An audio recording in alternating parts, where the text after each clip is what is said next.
Hello बच्चों, welcome to our YouTube channel Dream Physics Education. और आप लोगों को थैंक यू सो मच इतना सारा प्यार और सपोर्ट देने के लिए। तो बेटा आज हम लोग पढ़ने वाले हैं कूलॉम का नियम। क्या पढ़ेंगे? कूलॉम का नियम।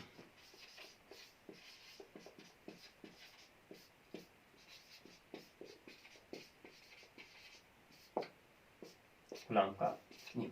अच्छा बेटा, तो कूलॉम एक फ्रांसीसी वैज्ञानिक थे जिन्होंने ये बात पता लगाई कि जब दो चार्जेस आपस में कहीं पर रखे होते हैं, कोई भी दो चार्ज आपस में रखे जाते हैं जब कहीं पर, तो इन चार्जेस के बीच में एक बल लगता है। या तो आकर्षण बल लगेगा या फिर प्रतिकर्षण बल लगेगा। अच्छा बेटा, तो देखिए जब दो आवेशों के बीच में एक आकर्षण अथवा प्रतिकर्षण बल लगेगा तो इस बल के बीच में कुछ कार्य हो रहा होगा।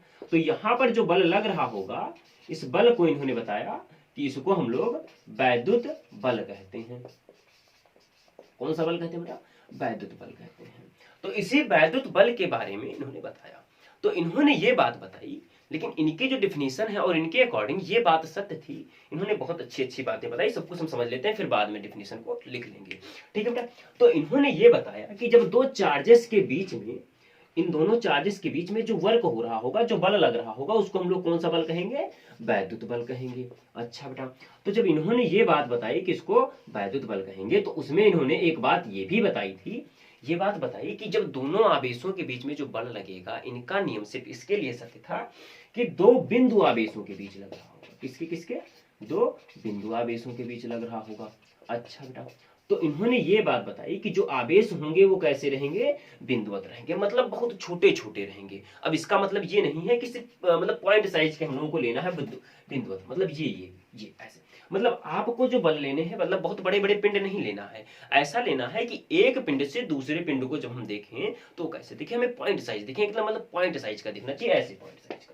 मतलब क्योंकि इन्होंने ये क्वांटम फिजिक्स की बात कर हो रही है, तो यहाँ पर पॉइंट साइज की बातों की बात करेंगे। अच्छा बेटा, तो इनके नियम में एक बात और भी बताई गई, Q1 और Q2 के बीच में, कि जब एक आवेश और दूसरे आवेश के बीच में जो बल लग रहा होगा, वो बल जो लगेगा, इनके जो चार्जेस के जो केंद्र होंगे, जो सेंटर होंगे, इस सेंटर के ही रेखा पर लग रहा होगा। सेंटर की ही रेखा पर लगने का मतलब ये हुआ बेटा, सेंटर की रेखा पर लगने का मतलब ये हुआ कि मान लीजिए ये भी प्लस है और ये भी प्लस है, तो इस Q1 की वजह से जब इस चार्ज पर कोई फोर्स लगेगा तो वो कैसा लग रहा होगा? इधर की तरफ लगेगा, और एकदम उसी की, जैसे जो ये रेखा जा रही है उसी रेखा पर लगेगा यहाँ पर फोर्स। और इधर की तरफ जब फोर्स लग रहा होगा तो फोर्स कैसा लगेगा? इस तरह से लग रहा होगा। मतलब हम लोग कह सकते हैं कि दो आवेशों को मिलाने वाली रेखा के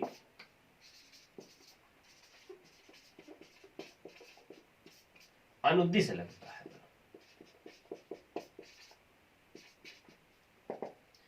जो इसमें बल लगता है वो कैसा लग रहा होता है बेटा? दो रेखाओं, जो दो चार्जेस की रेखाएं होंगी, उन रेखाओं को मिलाने वाली रेखा के अनुदिश लगता है। ये बात आप लोग नोट कर लीजिएगा। अच्छा बेटा, अच्छा, तो इन्होंने एक डेफिनेशन बताई इसी के अकॉर्डिंग चार्जेस में। अच्छा, इन्होंने कहा कि जो चार्जेस होंगे, इन दोनों चार्जेस की कुछ दूरी होगी, और इस डिस्टेंस को इन्होंने क्या लिख दिया? आर लिख दिया। मतलब हम लोग ये कह सकते हैं। अच्छा बेटा, अब जैसा कि ये चार्जेस हैं, तो चार्जेस को जैसे जैसे डिस्टेंस बढ़ाएंगे, मतलब आप सोचिए कि आपके पास यहां पर एक ऑब्जेक्ट है और यहां पर एक ऑब्जेक्ट है, अगर इनकी दूरी को बढ़ाते जाएं, इनके डिस्टेंस को बढ़ाते जाएं, तो इनकी जो डिस्टेंस होगी अगर बढ़ेगी तो इनके फोर्स में क्या आएगा? कमी आएगा। अच्छा, और इनके जो चार्जेस होंगे, इन चार्जेस को जितने पावरफुल होंगे उतनी ज्यादा फोर्स में क्या आएगा? स्ट्रांग आएगा। अरे भाई सोचिए, आप खुद ही सोचिए कि यहां पर एक पिंड रखा है, यहां पर ये पिंड रखा है, अब दोनों ताकतवर है, तो दोनों जब ताकतवर है तो इन दोनों की वजह से जो बल लगेगा वो कैसा लगेगा? एकदम पावरफुल वाला लगेगा, एकदम ताकतवर लगेगा। तो वो बल कैसा होगा? अच्छा होगा। तो अच्छा, तो इनकी डेफिनेशन होती है बेटा, डेफिनेशन लिख लीजिएगा, कूलॉम के नियम की परिभाषा हम करके लिख भी दे रहे हैं। ठीक है बेटा? अच्छा, तो परिभाषा हम लोग लिख लेते हैं कि दो, अच्छा, परिभाषा के अकॉर्डिंग इनका फार्मूला भी आना है, लिख लीजिए। दो स्थिर बिंदु आवेशों के बीच आवेशों के बीच लगने वाला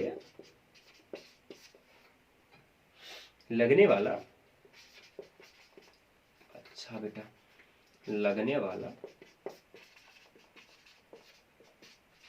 आकर्षण अथवा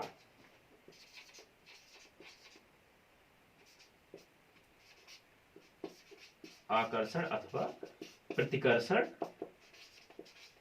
बल दोनों आवेशों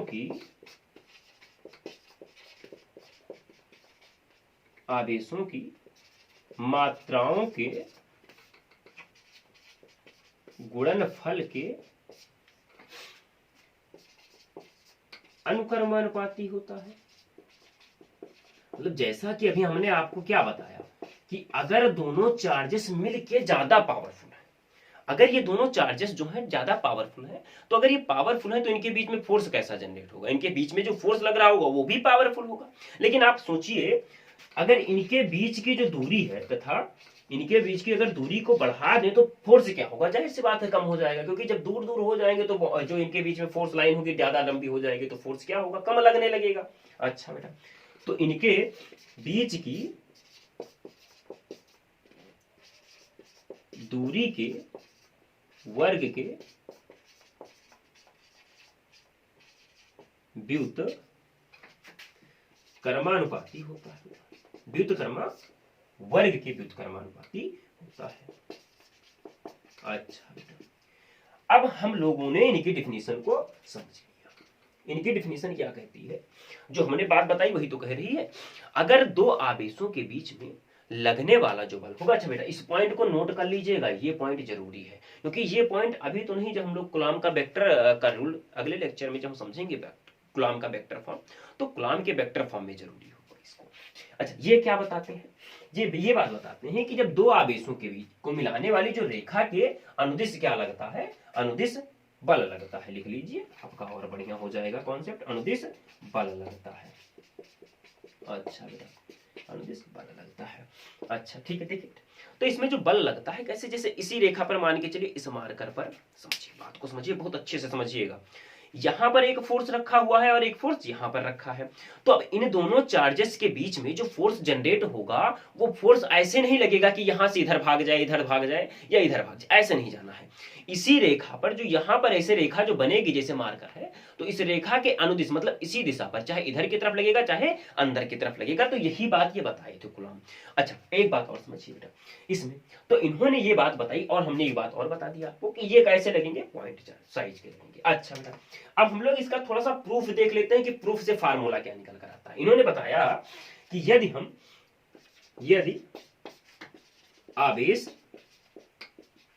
Q1 व स्मॉल लेटर का ले लेते हैं, Q1 व Q2 हो तथा इनके बीच की दूरी स्मॉल r हो, ठीक है बेटा, स्मॉल r हो, तब लगने वाला वैद्युत बल क्या होगा, लगने वाला वैद्युत बल जो होगा हमारा वो कैसे, जैसा कि आपको अभी हमने बताया कि Q1 व Q2 को क्या होगा, अनुक्रमानुपाती होगा अकॉर्डिंग टू इनकी डिफिनीशन, और इनके बीच की जो दूरी होगी उस दूरी के क्या होगा, व्युत्क्रमानुपाती, वर्ग के व्युत्क्रमानुपाती होगा, तो वर्ग के व्युत्क्रमानुपाती होगा। अब जैसा कि हम लोग पहले से सीखे हैं कि हम लोग अगर कांस्टेंट का सिंबल हटाते हैं प्रोपोर्शनल का, तो हमें एक कांस्टेंट मिलता है जिसको हम लोग K बोलते हैं। अच्छा बेटा, Q1 Q2 अपॉन R का स्क्वायर।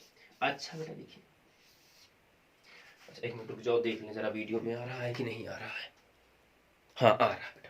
अच्छा देखिए, तो हम लोग यहाँ पर एक बात और समझ लेते हैं कि जो K है, जहां K डिपेंड करता है मीडियम पर कि किस माध्यम पर है, जहां K माध्यम